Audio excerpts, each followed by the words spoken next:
This is very important topic in our chapter 2 market structure, and the topic is multi-time frame analysis.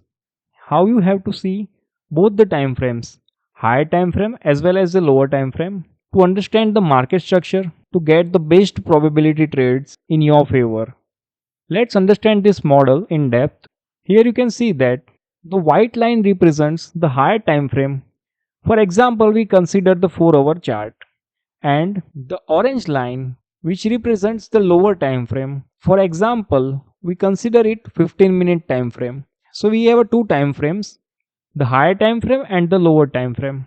So in higher time frame, you can see that the market is moving in the upward direction. It continuously make a higher high and a higher low, and again it moving in the upward direction, and it is called a bullish market structure. Now you can see that the market change its direction from this point, and now market is moving in the downward direction, and it continuously making the lower low and lower high, and you can see that market is moving in the downward direction. So that is called the bearish market structure. So when it moving in the upward direction, what is the main target? So it continuously break the previous higher high, it again forms a new higher high, then price respect the higher low, it again moving in the upward direction, again it break this previous higher high, and again it makes the higher high, and this process is continue in upward direction.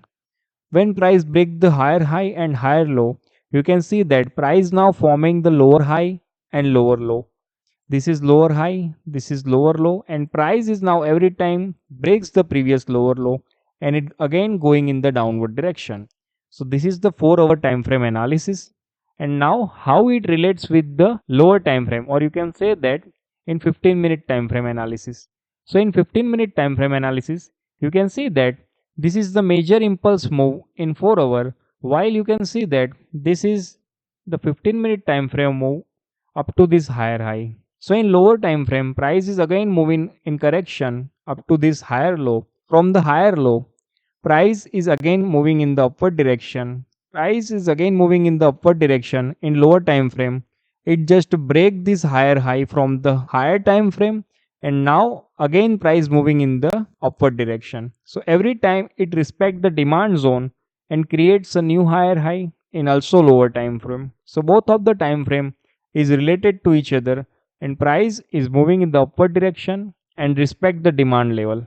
You can see that price is break the structure exactly at this point. So after forming this 15-minute demand level, price is again moving in the upward direction from this point. You can see that price creates the demand level at this point, and now price taps into this demand zone in 15-minute time frame, and again it moving in the upward direction. Same situation is happening at this point. Price just break this higher high at this point. So this is the lower time frame demand zone, and price just taps into the demand zone and moving again in the upward direction.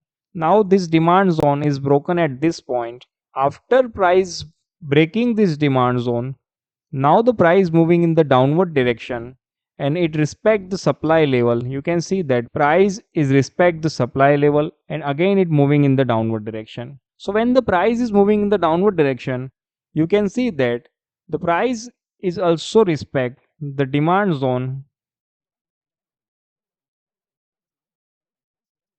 You can see that in lower time frame, price is moving like this. Now this is our lower low in 15-minute time frame. Now we understand this situation in depth. Price is moving in the downward direction, right? This is the 15-minute time frame. Price creates a lower low in lower time frame. This is also a lower low. Now what happened?